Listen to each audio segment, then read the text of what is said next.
बिल्कुल बिल्कुल। और देखिए, विधानसभा सत्र में हंगामे के आसार नजर आ रहे हैं। केजरीवाल पर बीजेपी चाहती है चर्चा। दिल्ली के संवैधानिक संकट पर बीजेपी ने चर्चा की मांग की। दिल्ली में अभी कोई मुख्यमंत्री नहीं है, यह कहा है बीजेपी ने। और आइए अब हम आपको बताते हैं कि बीजेपी ने मांग क्या रखी है, बीजेपी क्या कह रही है। दिल्ली में संवैधानिक संकट पर चर्चा हो, ये बीजेपी की मांग है। ईडी की गिरफ्त में दिल्ली के सीएम हैं और दिल्ली में अभी कोई मुख्यमंत्री नहीं है। केजरीवाल के जारी निर्देश गैर कानूनी है जो जेल से जारी किए जा रहे हैं। दिल्ली संकट पर चर्चा जरूरी है। जो इस वक्त दिल्ली का संकट है, इस पर विधानसभा सत्र में चर्चा जरूरी है। अनिल गुप्ता जी हमारे साथ बीजेपी के प्रवक्ता भी जुड़ चुके हैं। अनिल जी, बीजेपी अपनी मांग उठा रही है बार बार, लेकिन मैं मोदी का परिवार इसी तरह के से हूबहू एक और कैंपेन मैं भी हूं केजरीवाल लॉन्च कर दिया गया, जिस तरह से आप देख रहे हैं। और विधानसभा का सत्र भी इंपॉर्टेंट है। क्या आज रखेंगे आप इस सत्र में अपनी मांगों के तौर पर?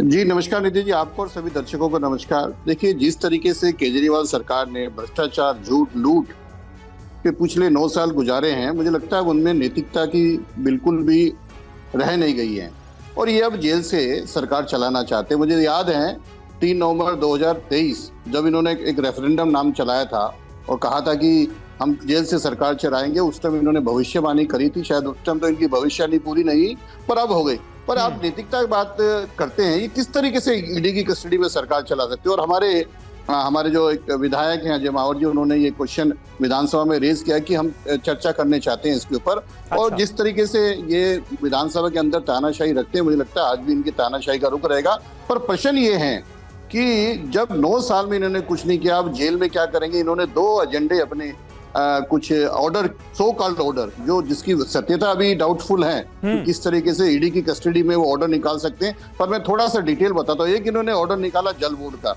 सर, 9 साल में आपने कुछ नहीं किया। दिल्ली को 1300 एमजीडी की रिक्वायरमेंट है, 947 एमजीडी आज आप सो कॉल्ड प्रोड्यूस कर रहे हो। पर क्या एक भी बूंद पानी आपने दिल्ली को देने की कोशिश की? आज भी 300 एमजीडी से ज्यादा जो इलीगल बोरिंग से दिल्ली की जनता पानी पी रही है, बीमार हो रही है, आपने कुछ नहीं किया। दूसरा, आपने स्वास्थ्य के लिए किया। तो कैसा 9 साल में आपने जो नकली दवाइयों का काम था, जो हजार टेस्टें एक मोहल्ला क्लिनिक में किए, उस पर कुछ कार्यवाही पर नहीं, क्योंकि एक सिर्फ सिंपैथी गेन करने के लिए और मीडिया में हाईलाइट रहने के लिए इन्होंने काम किया।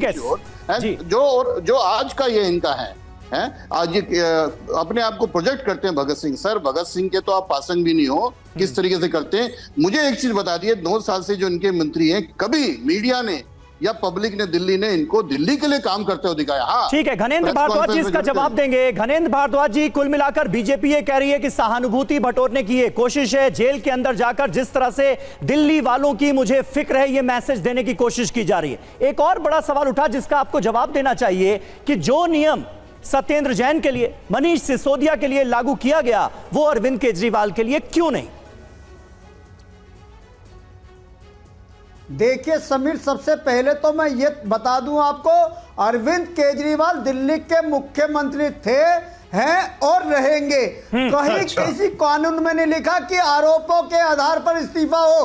और हमारी पार्टी में फैसले हम लेंगे, भारतीय जनता पार्टी वाले नहीं लेंगे कि हमें किसको कैबिनेट में रखना, किसको नहीं रखना। ये अरविंद केजरीवाल तय करेंगे कि उनकी कैबिनेट में कौन रहेगा, कौन नहीं रहेगा। और अरविंद केजरीवाल को आपने जेल में डाल दिया ये सोच के कि दिल्ली के सारे काम रुक जाएंगे, दिल्ली में बिजली पानी, मनीष सिसोदिया और सत्येंद्र जैन के साथ मच जाएगी, घनेंद्र जी सारे काम रुक जाएंगे। घनेंद्र जी, मनीष सिसोदिया और सत्येंद्र जैन पर यह नियम क्यों नहीं लागू हुआ, या फिर आपने उन्हें दोषी मान लिया? आरोपी तो वो भी है ना, जैसे अरविंद केजरीवाल आरोपी है।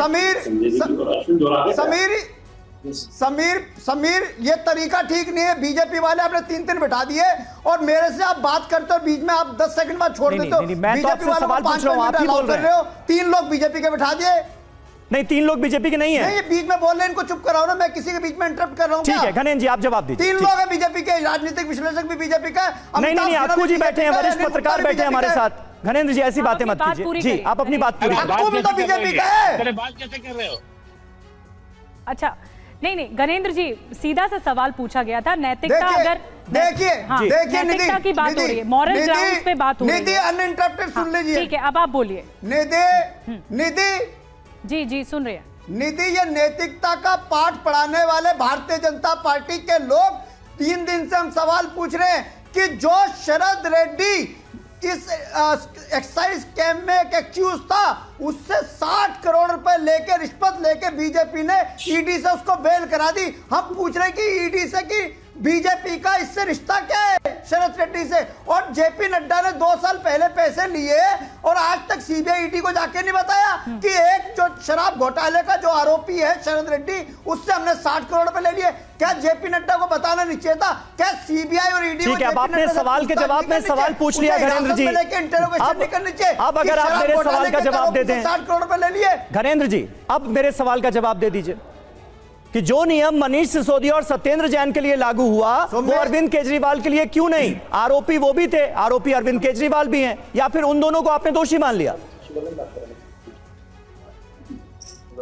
कोई नियम नहीं है, ये मुख्यमंत्री का अपना एक विवेक होता है। अरविंद केजरीवाल की गिरफ्तारी सिर्फ आम आदमी पार्टी पर हमला नहीं है, ये इस देश के लोकतंत्र पर हमला है।